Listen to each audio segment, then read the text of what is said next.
the UK, we saw some coverage of the conflict in Pakistan. Yet the real story of those suffering as a result of the conflict has been left untold. In this unique insight, I travel to Pakistan and see the efforts of Muslim Aid in bringing relief to those worst affected by the ongoing conflict in Swat.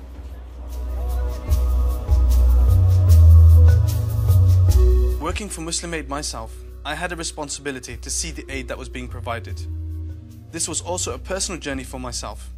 It was to be my first time visiting a relief camp.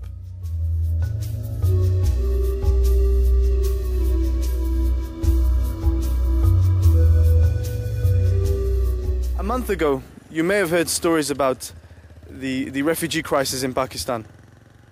Unfortunately, there was more coverage given to the MP expenses scandal, and the media failed to report the disaster unfolding here in Pakistan. I have come here to try and find out the true story behind the people who are suffering as a result of the ongoing conflict in Swat. We will be visiting, inshallah, Muslim Aid's camps in Swabi and in Mardan. It's important that we come here to try and find out this story because simply people in the UK have failed to fully understand the extent of the suffering of the people, the IDPs, the internally displaced people in the camps in the northwest frontier. Up to 4 million people have been made homeless as a result of the conflict there. That's the highest refugee movement within Pakistan since its independence. From a fundraising perspective, we found it difficult in the UK simply because people have not really failed to grasp the seriousness of the situation because of the lack of reporting by the media. So it's down to us to come here and try and find out the stories of these people and to relay to you, the donors in the UK, their difficulties.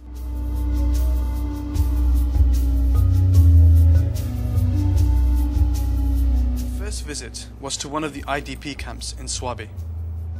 IDP standing for internally displaced people.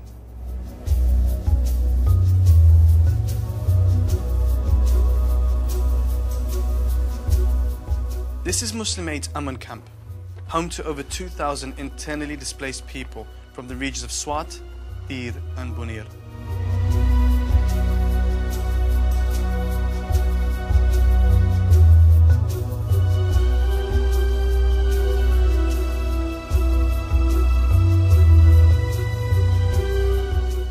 With the help of Muslim Aid Country Director Khubayb Wahed, I began making my way through the camp, trying to gain a better understanding of these people's stories.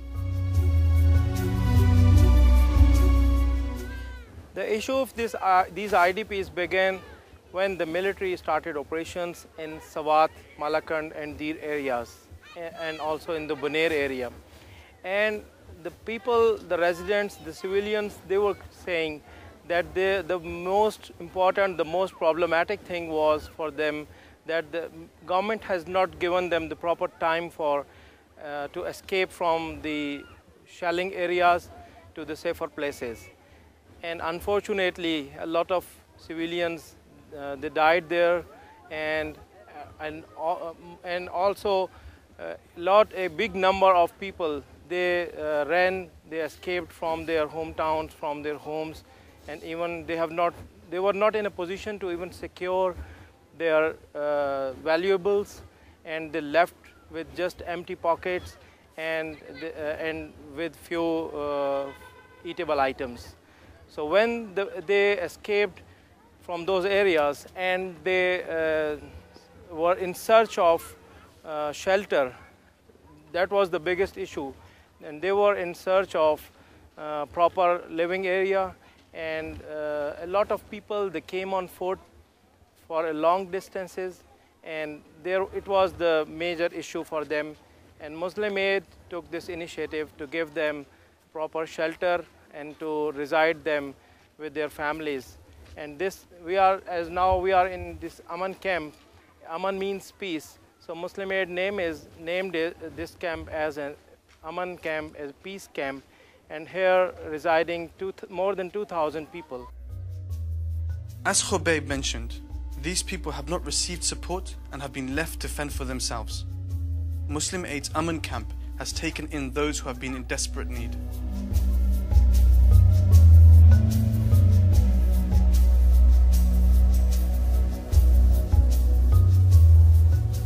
would like to give a glimpse of a camp life, and I'm sitting here with Baba Barkat Shah.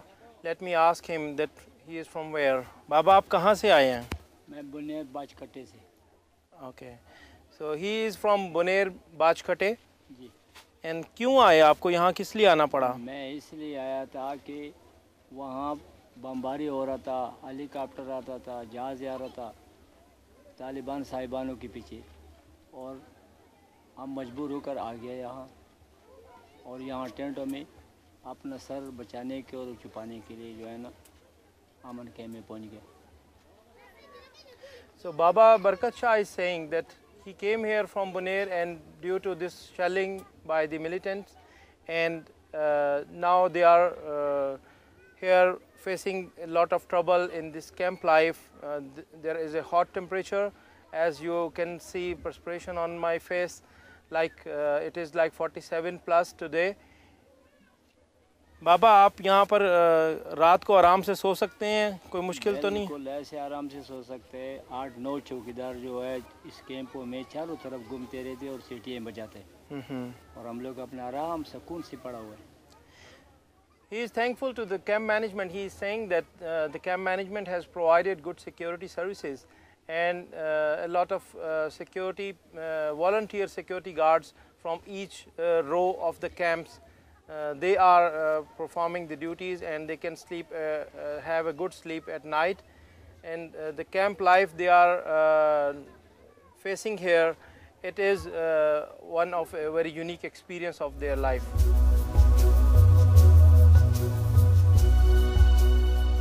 These IDPs have been fleeing from their conflict-hit homes, some traveling for days, often without any food or water, and over very difficult mountainous terrain.